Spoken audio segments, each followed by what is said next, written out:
Hello students, welcome to the session.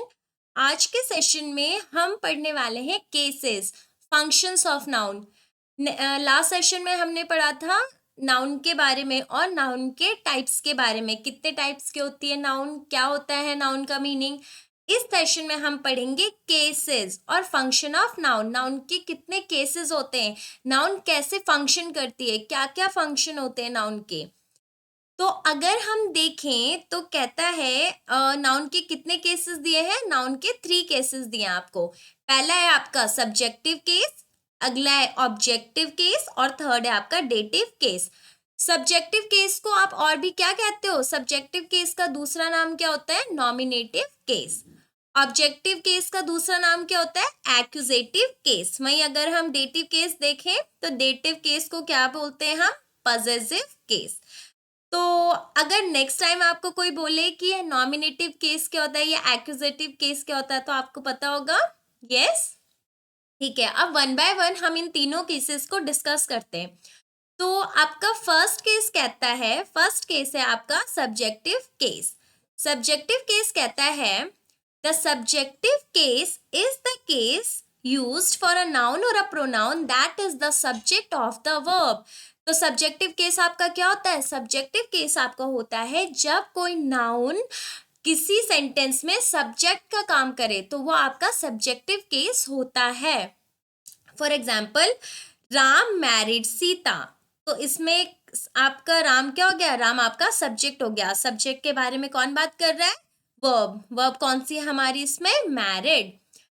अगर next देखें, अमन drove to the store. अमन कहाँ तक गाड़ी चलाकर गया, अमन स्टोर तक गाड़ी चलाकर गया। तो इसमें वर्ब है आपकी ड्रोव और आपका नाउन क्या हो जाएगा, इसमें अमन है आपका सब्जेक्टिव केस। अमन, इस सेंटेंस का सब्जेक्ट कौन है, अमन है। नेक्स्ट है Amit सैंग for many years. Amit ने बहुत सालों तक गाना गाया।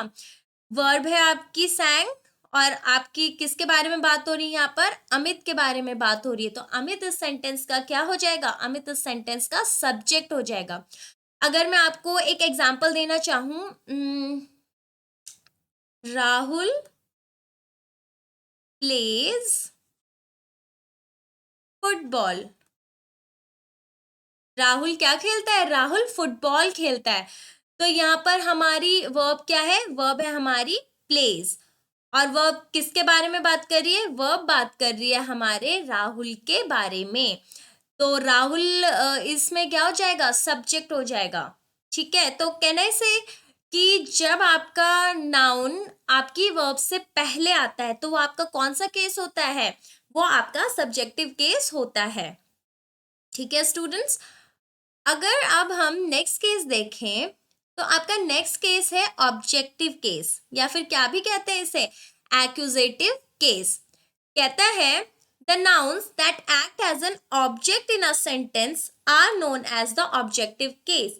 वो नाउन जो किसी सेंटेंस में एक ऑब्जेक्ट की तरह काम करती है, उन नाउन्स को क्या कहते हैं हम, उन नाउन्स को हम कहते हैं ऑब्जेक्टिव केस।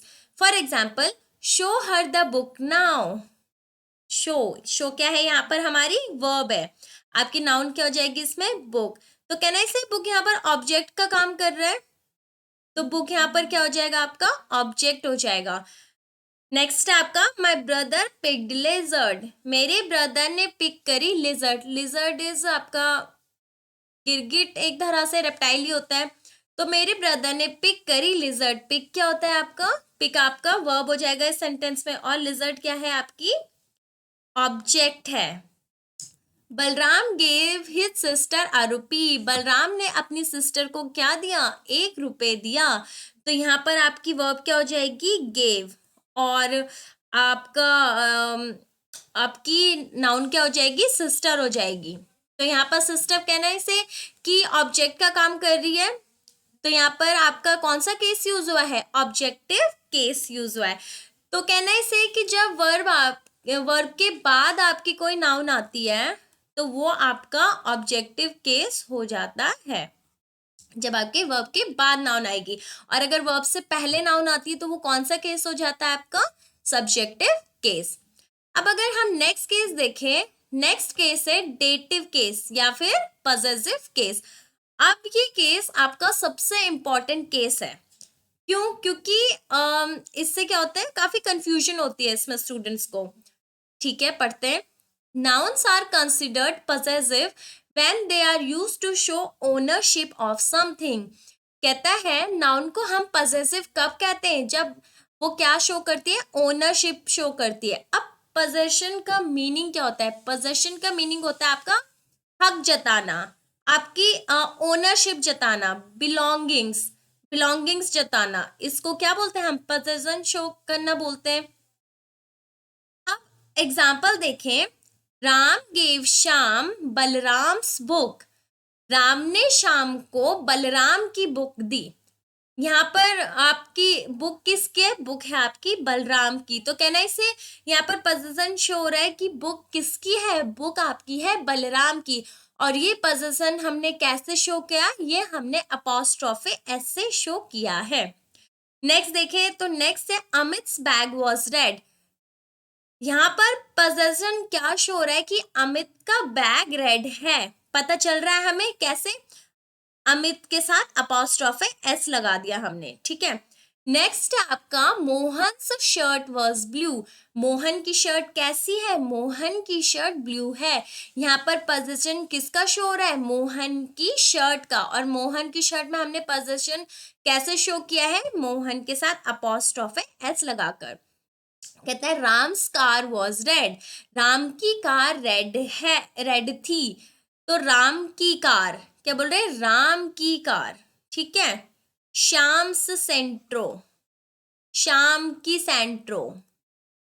ठीक है, और anything, for example Rahul's book. क्या हो जाएगा? राहुल की बुक। पोजीशन कैसे शो करा हमने? अपॉस्ट्रोफे एस लगाकर।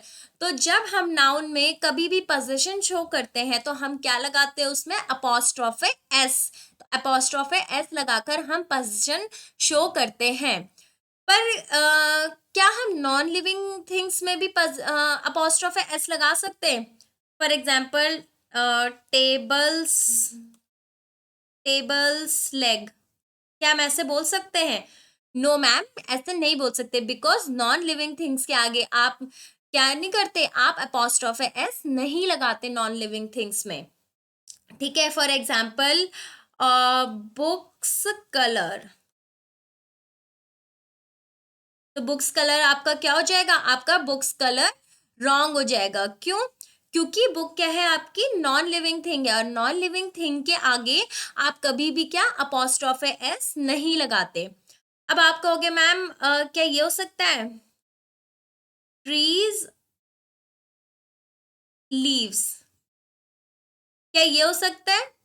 नो स्टूडेंट्स, ये भी नहीं हो सकता, बिकॉज आपने हमेशा बचपन से पढ़ा होगा कि ट्रीज आपके किस में आते हैं? आपके प्लांट्स किस में आते हैं? लिविंग थिंग्स में आते हैं। साइंस में आपने यही पढ़ा होगा। बट इंग्लिश में हम प्लांट्स को क्या लेते हैं? नॉन लिविंग थिंग लेते हैं। इंग्लिश में हम इन्हें क्या बोलते हैं? कि ये नॉन लिविंग थिंग है। हाँ, साइंस में इसको आप लिविंग थिंग्स पढ़ते हो, बट इंग्लिश में ये क्या है? आपका नॉन लिविंग थिंग्स में आता है। तो आपका ट्रीज लीव्स नहीं हो सकता। Got it? ओके। अगर मैं एक और एग्जाम्पल आपको देना चाहूँ, ट्रीज पार्क। पेड़ की क्या छाल होता है ना? पेड़, पेड़ होता है तो उसके यहाँ पर छाल होती है, पेड़ की छाल। तो ट्रीज बाग, आप क्या करो इसे, ये ऐसा नहीं हो सकता, गलत है आपका ये सेंटेंस। ठीक है, अगर हम रूल पढ़े तो रूल कहता है हमारा, any time a word ends in S you put an apostrophe after the S to make it possessive, or those noun which end with s or hissing sound of s, they only take sign of apostrophe instead of apostrophe s। क्या कहता है? Rule कहता है हमारा, किसी किसी भी time जब कोई वर्ड आपका एस से एंड हो। अभी मैंने आपको बताया कि हमें अगर किसी नाउन के आगे पोजीशन शो करना होगा तो हम उसमें क्या लगाते हैं? अपॉस्ट्रोफे एस। बताया मैंने आपको। मोहन्स कार बताया, बिल्कुल मैंने आपको बताया कि पोजीशन कैसे शो होता है? अपॉस्ट्रोफे एस से। पर यहाँ पर क्या कहता है कोई भी वर्ड जब एस से खत्म होता है, किसी भी वर्ड के एंड में जब एस आता है तो हम अपोस्ट्रोफे कहाँ लगाते हैं, हम अपोस्ट्रोफे लगाते हैं उस एस के बाद, उसको पॉजिटिव बनाने के लिए, ठीक है। या फिर कोई वर्ड कहता है जो एस से एंड हो आपके, या फिर हिसिंग साउंड ऑफ एस, मतलब एस की साउंड से एंड हो, तो वो क्या करते हैं, सिर्फ अपोस्ट्रोफे का साइन लगाते हैं, उसके पीछे आप अपोस्ट्रोफे एस एक्स्ट्रा नहीं लगाते। फॉर एग्जाम्पल, आपको एग्जाम्पल भी दिया गया है, पारसस बुक, आप ऐसे नहीं लिख सकते इसको, पारस कॉमा पारसस बुक, क्या हो गया आपका, ये अपोस्ट्रोफी एस क्या हो गया यहाँ पर, रिडंडेंट हो गया, इसकी कोई जरूरत नहीं थी। पारसस बुक गलत साउंड हो रहा है ना, तो ये आपका रॉन्ग हो जाएगा, क्योंकि पारसस बुक यूज नहीं करते हम, जब भी कोई वर्ड किस से एंड हो, एस से एंड हो, तो हम उसके आगे अपोस्ट्रोफी एस नहीं लगाते, क्या लगाते हैं, उस वर्ड के खत्म होने पर अपोस्ट्रोफे लगाते हैं। For example, Paras book, boss's car, boss की कार, ठीक है, ऐसे नहीं लिखते, boss apostrophe S, boss's car नहीं लिखते। जीसस सेक, ठीक है, ये आपके एस की हिसिंग साउंड में एंड हो रहे हैं ना ये वर्ड्स, तो इसके पीछे आपने क्या लगाया है, अपोस्ट्रोफे, सिर्फ अपोस्ट्रोफे, अपोस्ट्रोफे एस नहीं लगाया। अगर मैं और एग्जाम्पल देना चाहूँ आपको, तो गर्ल्स, गर्ल्स, कौन सा सही है, आपका ये भी सही है और आपका ये भी सही है। कैसे, गर्ल अपोस्ट्रोफे एस, गर्ल का, अगर हम एक एक गर्ल की बात करें तो गर्ल अपोस्ट्रोफे एस, मान लो गर्ल्स बुक या फिर गर्ल्स बुक्स, गर्ल्स की बुक, ठीक है, तो एक गर्ल की बुक की बात कर रहे हैं यहाँ पर, गर्ल की बुक। नेक्स्ट अगर हम देखें गर्ल्स बुक, मतलब बहुत सारी गर्ल्स के बारे में बात करें, गर्ल का प्लूरल आप कैसे बनाते हो, गर्ल का प्लूरल बनाते हो आप गर्ल्स, तो यहाँ पर आप क्या कर रहे हो, बहुत सारी गर्ल्स की बुक की बात कर रहे हो, तो गर्ल्स आपका ऑलरेडी एस में एंड हो रहा था, तो इसके आगे आप ए अपोस्ट्रोफे एस नहीं लगा सकते, इसलिए ये क्या है आपका, बिल्कुल करेक्ट है। अगर आप इसे ऐसे लिख दो, इस तरफ लिख देती हूँ मैं, गर्ल्स बुक, तो तब क्या हो जाएगा, ये सेंटेंस आपका रॉन्ग हो जाएगा, ठीक है। आई होप अंडरस्टैंड हो गया होगा सबको। अगला रूल अगर हम देखें तो अगला रूल हमारा कहता है, in case of compound noun we make possessive of second noun.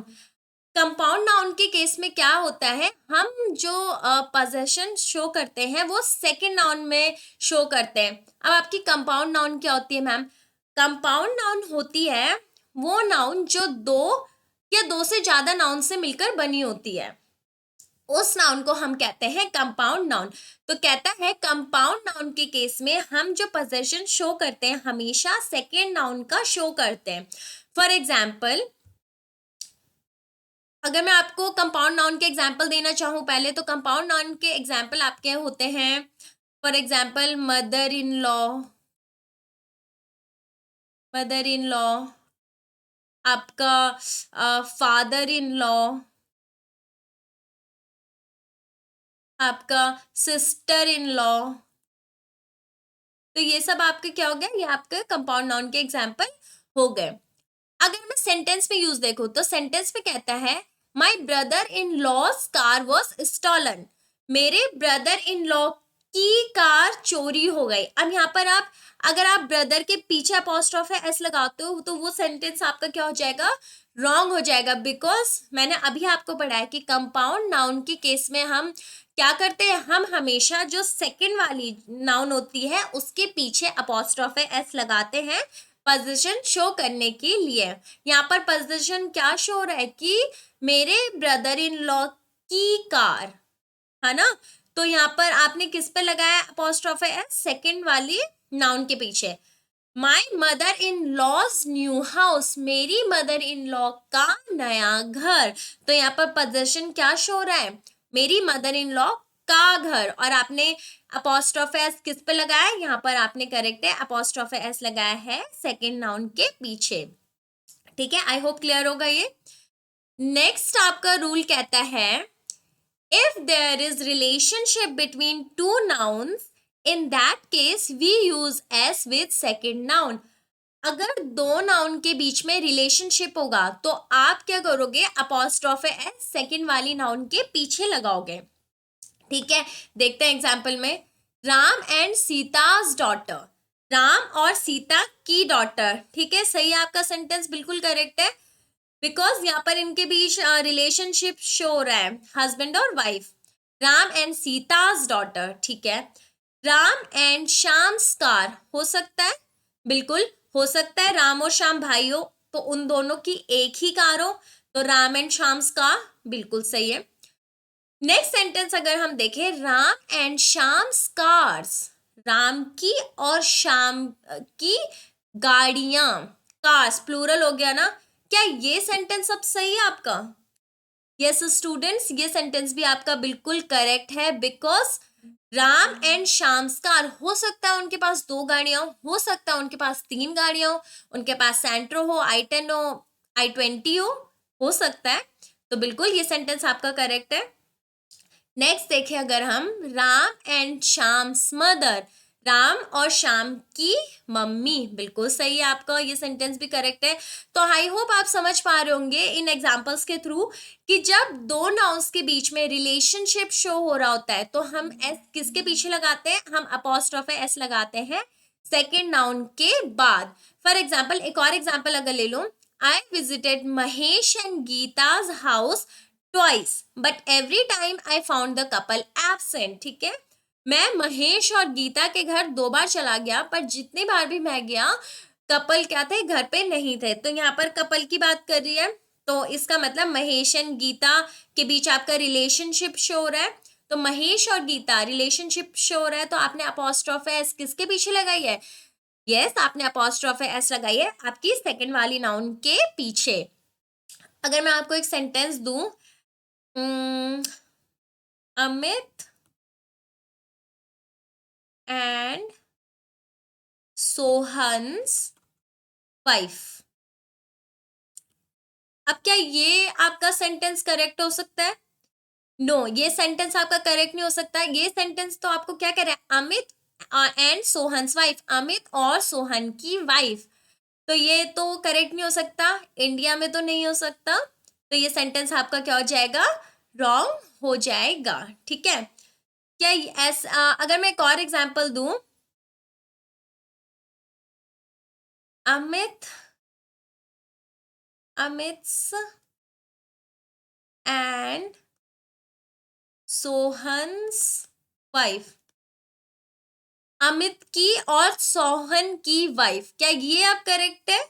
No student, ये भी अभी करेक्ट नहीं, क्योंकि अमित की और सोहन की वाइफ, ये सेंटेंस तो आपको कह रहा है कि अमित की और सोहन की वाइफ, एक ही पर्सन की बात हो रही है यहाँ पर, तो ये भी आपका क्या हो जाएगा, सेंटेंस रॉन्ग हो जाएगा। ठीक है, आई होप आपको रिलेशनशिप वाला केस समझ आ गया। जब दो नाउन के बीच रिलेशनशिप हो तो क्या करते हैं हम अपोस्ट्रोफ एस लगाते हैं सेकेंड वाली नाउन के पीछे। ठीक है, अब नेक्स्ट केस देखें। नेक्स्ट केस कहता है, in case of personification we can use apostrophe s with non-living thing।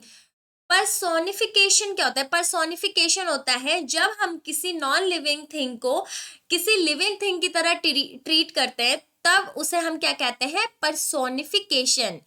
तो कहता है आपका रूल कि अगर पर्सोनिफिकेशन हो तो पर्सोनिफिकेशन के केस में हम क्या कर सकते हैं, अपोस्ट्रोफ एस लगा सकते हैं नॉन लिविंग थिंग के पीछे। ठीक है, अगर एग्जाम्पल में देखें, opportunities knock is heard multiple time, कहता है जो अपॉर्चुनिटी की खटखटाहट है ना, वो हमें बहुत बार सुनाई देती है। ठीक है, कहते हैं ना, अपॉर्चुनिटी आपके दरवाजे पे काफी टाइम दस्तक देती है, तो यहाँ पर अपॉर्चुनिटी को आप कैसे यूज कर रहे हो, आप इसको as a living thing use कर रहे हो, तो ये आपका क्या हो गया, आप उसे पर्सोनिफिकेशन कर रहे हो, तो ये अपॉर्चुनिटी के पीछे आप लगा सकते हो इस केस में आपका अपोस्ट्रोफी एस।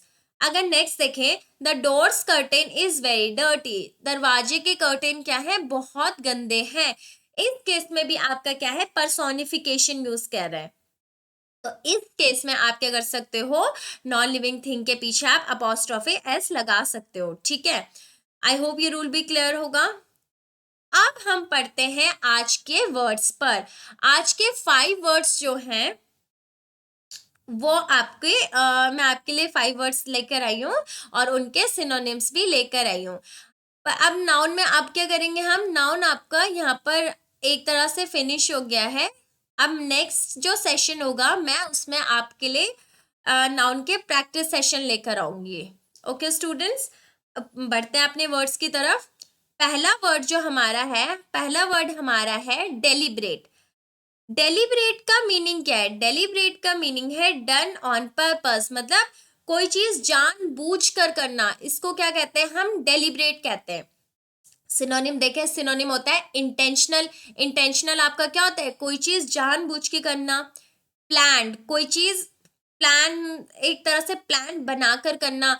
अगर मैं इसका आपको एग्जांपल देना चाहूँ, यूज इन अ सेंटेंस कैसे करते हैं, तो इसका एग्जांपल हो गया, she spoke in a clear deliberate manner.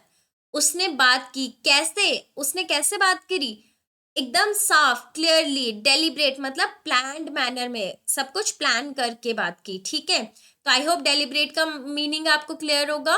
तो डेलिब्रेट का मीनिंग क्या पढ़ा है मैंने, डन ऑन पर्पस, मतलब किसी भी चीज को जानबूझकर करना, ठीक है। साथ साथ नोट करते हुए चलेंगे स्टूडेंट्स। नेक्स्ट आपका फोर्टुटियस। फोर्टुटियस आपका होता है happening by chance rather than intention.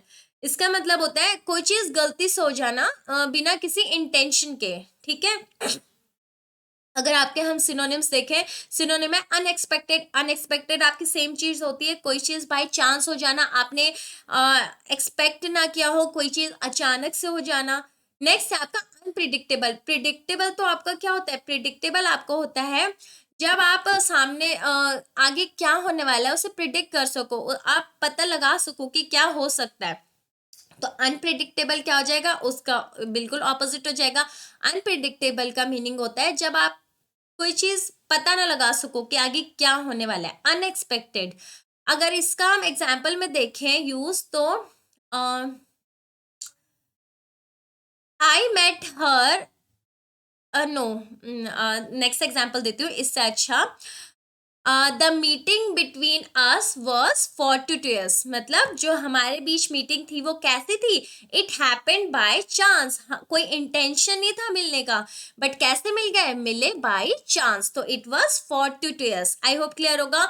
O U S से आपके वर्ड के पीछे, तो आपका वर्ड क्या हो जाएगा, ये आपका वर्ड हो जाएगा आपका एडजेक्टिव, ठीक है। नेक्स्ट वर्ड है आपका मैन्यूवर। मैन्यूवर होता है a movement that need care और स्किल। ऐसा कोई काम, ऐसी कोई मूवमेंट जिसमें आपकी क्या चाहिए होगी, बहुत ज्यादा केयर चाहिए होगी, बहुत ज्यादा स्किल्स चाहिए होंगी, उसको आप मैन्यूवर कहते हैं। अगर इसका सिनोनिम्स देखें, आपकी एक्टिविटी, मूवमेंट, एक्टिविटी या मूवमेंट जिसमें क्या चाहिए, बहुत ज्यादा स्किल। अगर मैं सेंटेंस में आपको एग्जांपल देना चाहूँ, तो सेंटेंस में होगा,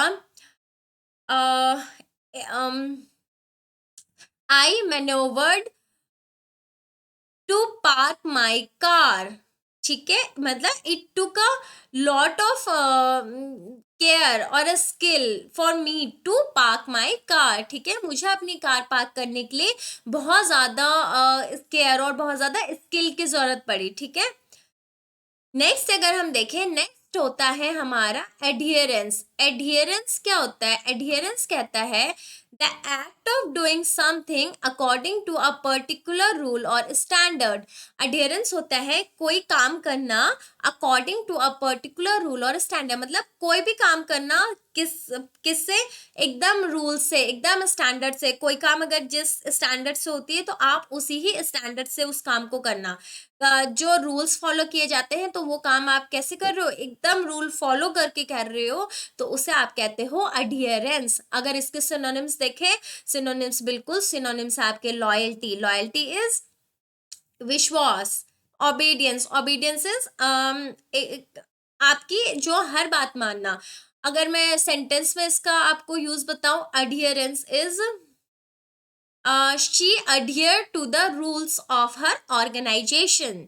तो वो कैसे काम करती है, वो अपने एकदम ऑर्गेनाइजेशन के उसके जैसे रूल्स हैं बिल्कुल वैसे ही काम करती है, उनसे एकदम स्टिक होके काम करती है, कोई भी रूल वो छोड़ती नहीं है, ठीक है, कोई भी रूल वो तोड़ती नहीं है, सारे रूल्स क्या करती है, फॉलो करती है। नेक्स्ट वर्ड देखें, नेक्स्ट वर्ड है आपका एक्सट्रैक्ट। एक्सट्रैक्ट होता है आपका कोई चीज निकालना फोर्सफुली या डिफिकल्टी के साथ। For example, to take something out specially with difficulty, कोई चीज बाहर निकालना स्पेशली विद डिफिकल्टी, मतलब कोई चीज बाहर निकालना डिफिकल्टी के साथ, उसे क्या कहते हैं, आप एक्सट्रैक्ट करना कहते हैं। अगर इसको सिनोनिम्स देखें, सिनोनिम्स है आपका टेक आउट। टेक आउट भी क्या होता है आपका, टेक आउट होता है आपका निकालना। रिमूव वी आना था यहाँ पर, रिमूव, रिमूव इज निकालना। अगर सेंटेंस में मैं आपको एग्जांपल दूं तो इसमें एग्जांपल आपका आएगा, she got her tooth removed by a dentist, और she got her tooth extracted by a dentist। ठीक है, उसने अपना दांत निकलवाया किससे, डेंटिस्ट से। तो निकलवाया यहाँ पे एक्सट्रैक्ट बट विद डिफिकल्टी। अगर मैं एक और आपको एग्जांपल दूं तो एक और एग्जांपल आपका होगा, हाँ, he extracted the credit card out of his pocket, उसने क्रेडिट कार्ड निकाला अपनी पॉकेट से। कैसे, विद डिफिकल्टी निकाला होगा, तो he extracted the credit card out of his pocket. तो एक्सट्रैक्ट आपका हो गया टेक आउट या फिर रिमूव करना। ये आपके आज के 5 वर्ड्स थे और उनके सिनोनिम्स थे स्टूडेंट्स। आई होप आपको क्लियर हुए होंगे। नेक्स्ट सेशन में हम क्या करेंगे, इन वर्ड्स के एंटोनिम्स पढ़ेंगे, एंटोनिम्स डिस्कस करेंगे। पर आपका होमवर्क क्या है इस सेशन का, आपका होमवर्क है कि आप इन सारे वर्ड्स के एंटोनिम्स एक बार घर पे खुद देखेंगे। नेक्स्ट सेशन में मैं उनको डिस्कस कराऊंगी, बट आपका होमवर्क क्या है, आप इन्हें खुद से आपने देखना है। आई होप क्लियर होगा आपका। ओके, नेक्स्ट सेशन में मिलते हैं स्टूडेंट्स।